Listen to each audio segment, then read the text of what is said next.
Most men in their 50s think they're close to retirement.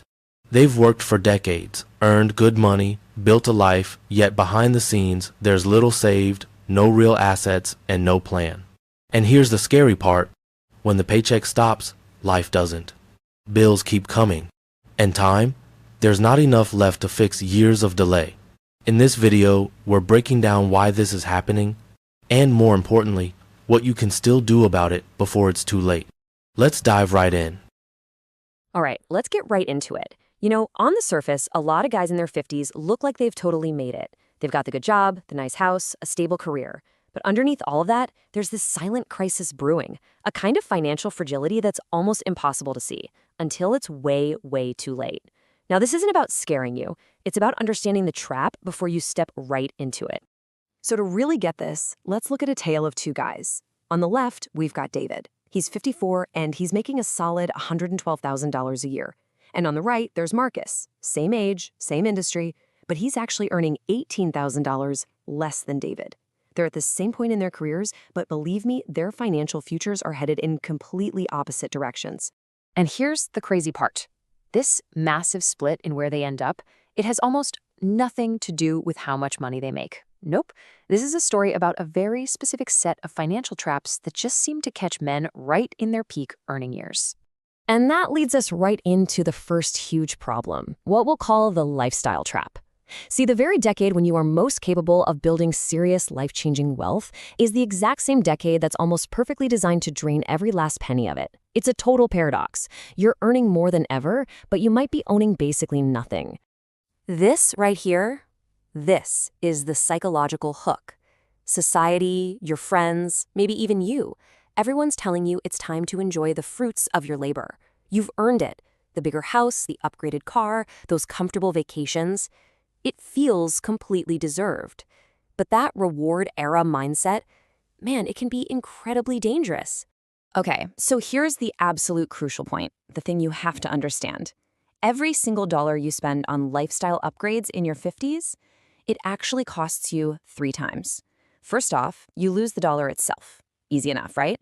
Second, you lose all the compounded growth that dollar would have made over the next 15 years. That's the invisible loss, the cost of time you just can't get back. And third, you lock yourself into a spending habit that becomes insanely hard to break when your income eventually drops in retirement. Let's make that real for a second. Let's say you make a pretty modest lifestyle upgrade, a slightly nicer car payment, maybe a club membership that costs you about $1,500 a month at age 50. Well, that doesn't just cost you $18,000 a year. No way. Over 15 years, with just average market returns, that one single decision can cost you almost $500,000 in lost retirement money. That is the invisible, crushing cost of waiting. And this is exactly the trap David walked right into. He gets a promotion, and boom, he finances a $47,000 kitchen renovation and upgrades both family cars. His lifestyle just inflated to meet his new income, but his savings rate, it just stayed stuck, flat, at a measly 8%. All right, so now we're going to watch how this actually builds. We're going to see how these seemingly small, everyday choices create this massive, life-altering gap between David and Marcus over the next 17 years. Okay, check out this timeline. At age 50, they both start with a respectable $150,000. But by age 53, just 3 years later, after David's upgrades and Marcus simply increasing his savings, Marcus is already ahead by $170,000. Now, fast forward, by 57, that gap is over $300,000. And by the time they hit 62, as Marcus quietly crosses the $900,000 mark, David is just getting to $487,000. You see, Marcus isn't doing anything flashy. He's just being ruthlessly consistent. And here it is, the final scorecard. At retirement, David has managed to scrape together $640,000. I mean, it's not nothing, but it is a world away from Marcus, who retires with nearly $1.5 million. And just remember, Marcus did all of this while earning less money every single year. And this right here is where the whole retirement illusion just shatters. David's nest egg can only provide him about $25,600 a year. You add in Social Security, and he's got to live on about $53,000, which is way less than he's used to. The math is pretty brutal. His money will probably run out by the time he's 82. Marcus, on the other hand, he can draw nearly $59,000 a year, live comfortably, and his money will probably keep on growing. He didn't just buy stuff, he bought his freedom. So, the big question is, how did Marcus do it? Well, it wasn't some secret stock pick or a lucky break. It was a simple, repeatable playbook. And the good news is, it's not too late to change your own course, but you have to move differently. So let's break down the 7 rules that made all the difference. So here they are, the 7 rules that literally created 2 different destinies. We're going to zoom in on a couple of key ones, but I want you to take a second and just look at the whole playbook. It's all about knowing your numbers, changing your mindset, and most importantly, automating your own success. This is how you go from looking successful to actually being wealthy.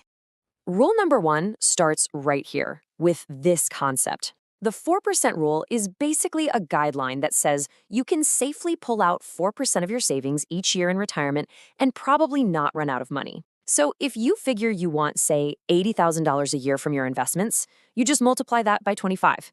That means you need a $2 million nest egg. Just knowing that number, that's the critical first step. Okay, this one right here, this rule is one of the most powerful. Just keeping a reliable car for 9 years instead of swapping it out every 4 can save you tens of thousands. Now imagine applying that same logic to your phone, your furniture, your appliances. You end up freeing up a huge amount of cash to invest. Think about it like this.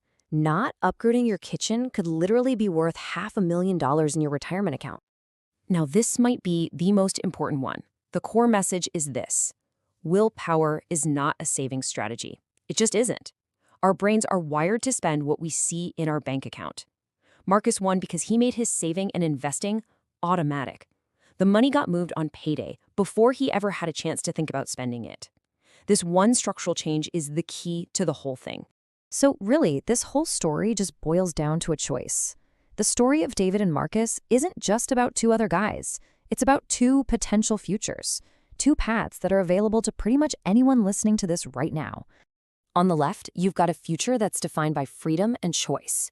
You wake up on a Tuesday morning with absolutely nowhere you have to be. You can handle a big, unexpected bill without that knot of anxiety in your stomach. You're not flashy rich, but you are completely free. And on the right, well, that's a future defined by work and worry. You're still working because stopping just isn't an option. You're not broke, but you are not free. This single sentence, this is the entire trade-off.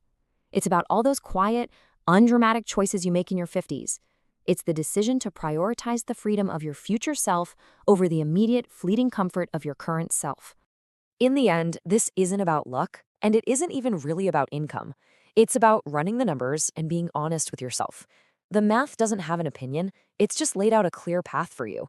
So the only real question left is the one you have to answer for yourself. What are you going to choose?